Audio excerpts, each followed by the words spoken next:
ba tayo nakakalimot? Sasagutin natin ang mystery ng nawawalang memory. Totoo bang may health benefits ang pagtutunan ng music? Sino ang henyo na naka-invento ng piano?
Psychologist na si Ivan Pavlov na natututo ang mga aso kapag A. Doing o may ginagawa, B. Watching o may pinapanood na iba, or C. Association o may iniugnay na bagay. Sa classical conditioning theory ni Pavlov, pwede ka matuto kapag iniuugnay mo ang isang bagay. Kaya ang sagot ay C. Association. Noong 1990s nang may mapansin ang Russian physiologist at psychologist na si Ivan Pavlov, alam ng mga aso niya pag gutom na sila kasi lagi sila naglalaway pag nakakita sila ng pagkain. Pero kahit wala pang pagkain, naglalaway rin sila tuwing narinig nila yung footsteps ng lab assistant niya. O di kaya pag nakakita sila ng puting lab coat. Ito kasi ang nagdadala ng pagkain nila. Napansin ni Pavlov na dahil sa narinig at nakikita nila, naglalaway yung mga aso niya. Kasi sa tingin nila na ibig sabihin ng mga yon ay kakain na sila. Lalong na-intriga si Pavlov, kaya sinubukan niyang gumamit ng metronome.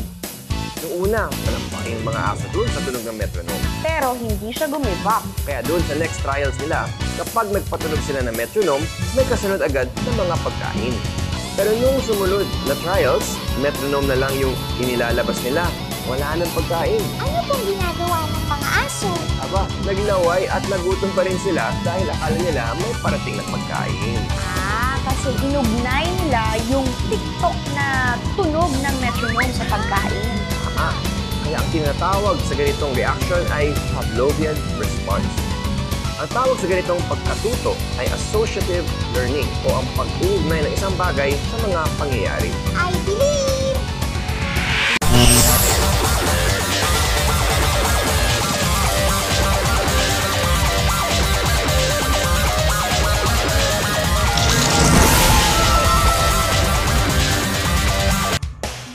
Bakit ba meron tayong hindi natatandaan? Ang kakayahan nating magtanda ang dahilan kung bakit kaya natin kumilos araw-araw. Paano kung hindi na natin matandaan ang mga pangalan ng kaibigan natin o kung paano magluto ng paborito nating pagkain? Ang hirap, no? Ang memory ay isang complex mental process. Pero para mawala ang misteryo, isipin natin na parang computer ang utak natin. May mga files na pwedeng itago at buksan.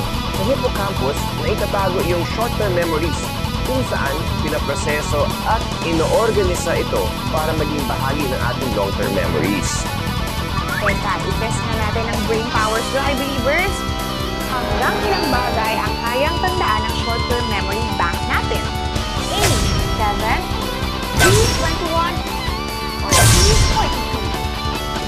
kaya natin ma-recall yung mga bagay na na-experience natin years ago, mga 5 hanggang 9 na information lang ang kayang tandaan ng average person. Kaya ang sagot ay A, 7. Ito ba'y paraan para dumami yung matatandaan natin tulad ng chunking? Magagamit ko ba yan para matanda ng importanteng 2 numbers? 11 numbers yun eh. Dami naman. Pwede mong hatiin yung 11 individual numbers into 3 sets of numbers. Mas madadali ang i-memorize ang 3 numero kapag nakagrupo-grupo ang mga numero. Bakit minsan, nasa dulo na ng dila ko pero hindi ko pa rin maalala? Ano po yung nasa dulo ng dila ko? Kasabihan yun, pag may bagay kang hindi matandaan at kailangan mo lang mag-trigger ng memory mo. Hindi pa sigurado ang mga scientists kung bakit tayo nakakalimot. Sa tingin nila, isang process ito para makapagpahinga ang utak natin. Importante nga ang pagtanda ng mga bagay na nangyari na. Pero hindi lang yun ang silbi ng brain natin. Bukod sa pag-intindi at pagtago ng bagong informasyon sa ating memory bank, ginagamit din natin ang ating brain para makapag-focus at maintindihan yung ginagawa natin sa kasalukuyan. Konektado sa synapses yung mga nerve cells sa brain natin. Malaki, nagbabago, humihina at lumalakas ito habang nabubuhay tayo. Alam niyo bang trillions ang connection sa ating mga utak? At apektado naman ito yung naiisip, kinikilos at nararamdaman natin. Kaya may sabi natin unique ang bawat tao kasi bawat isa sa atin ay may memories na tayo lang ang nagmamayari at walang ibang nakakaalam. I believe!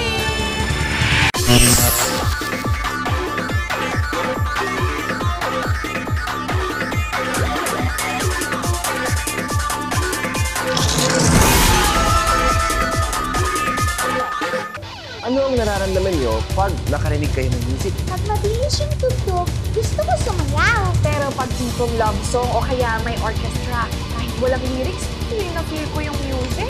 Very powerful talaga ang music. Kaya nitong i-boost ang memory, baguhin ang mood, bawasan ang anxiety, palakasin ang endurance, at pag may hugot ka sa buhay, pwedeng makatulong ang music. Noong early 1700s, dahil sa kanyang love for music, na-inspire si Bartolomeo di Francesco Cristofori, isang Italian harpsichord player na bumuin ang first ever piano. Gusto niyang makatugtog na music na pag papakinggan mo ay marami kang emosyon na mararamdaman. Hindi kasi ito nagagawa ng mga instrumento noon tulad ng harpsichord at clavichord. Tinawag ito noon na piano meaning quietly at forte meaning loudly. Walang problema sa volume at volume range ng piano. Pwedeng gumugtog ng soft and light notes o di kaya hard and loud notes. Kaya mas na-express ng mga composers yung emotions na gusto nila. Totoo bang string instrument din ang piano?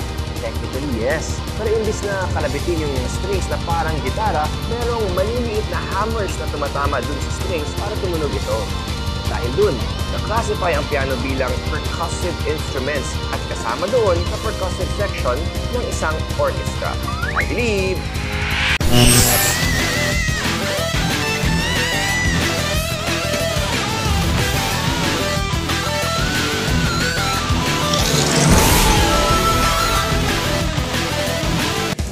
Sa tingin nyo, ilang strings ang meron sa isang piano?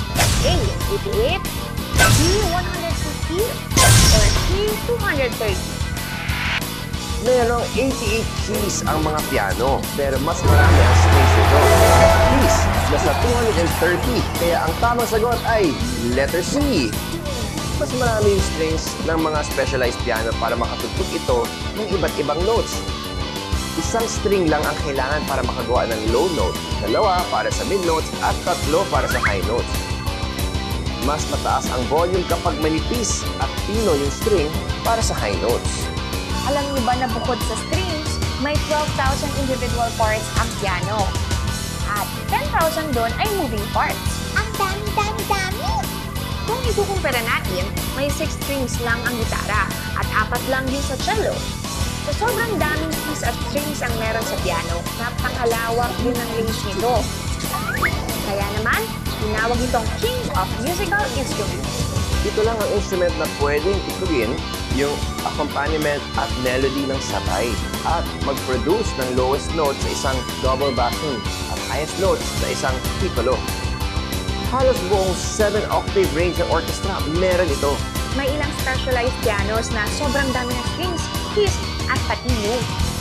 Rare at napakamahal ng mga OG na pianos noon. Today, makikita yung tatlong original Cristofori piano doon sa New York Museum of Metropolitan Art sa Amerika. Kamukha ng modern day pianos yung OG pianos noon. Pero alam nyo, maraming innovations ang pinagdaanan nito. Si Gottfried Silverman, isang piano maker, ang nag-add ng damper pedal sa mga piano ngayon para mailapit yung mga hammers doon sa string at makapag-produce ito ng softer sound. Sa ngayon, may 18 million Americans na kayang tumugtog ng piano. Ang dami naman niya. May benefit sa ating memory, emotional health, at cognitive function ang pagtugtog ng instruments. Kung gusto mong tumugtog o kahit mag-sound trip lang, siguradong ikatutuwa mo ang emotional power ng piano. Yan ang nakakabilib na instrument.